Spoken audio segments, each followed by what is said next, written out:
A pretty smart guy once said, "Compound interest is the eighth wonder of the world. He who understands it earns it. He who doesn't pays it." Compound interest.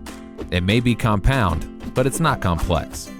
To help understand compound interest, let's first take a look at simple interest.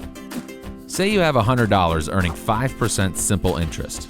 This means that every year your balance will increase by 5% of your principal, in this case $5.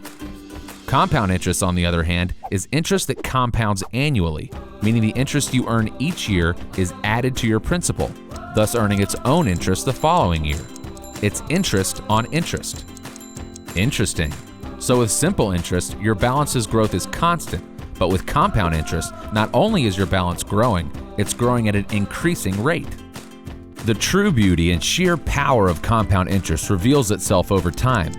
Using our previous example, after 30 years, you'd have accumulated a total of $250 in your simple interest account. Not bad. But that same account using compound interest would have a whopping $432.19. That's 73% more money for your pocket. So as you can see, compound interest can be your best friend if it's working for you. It's also important to realize it can be devastating if it's working against you. Think credit cards.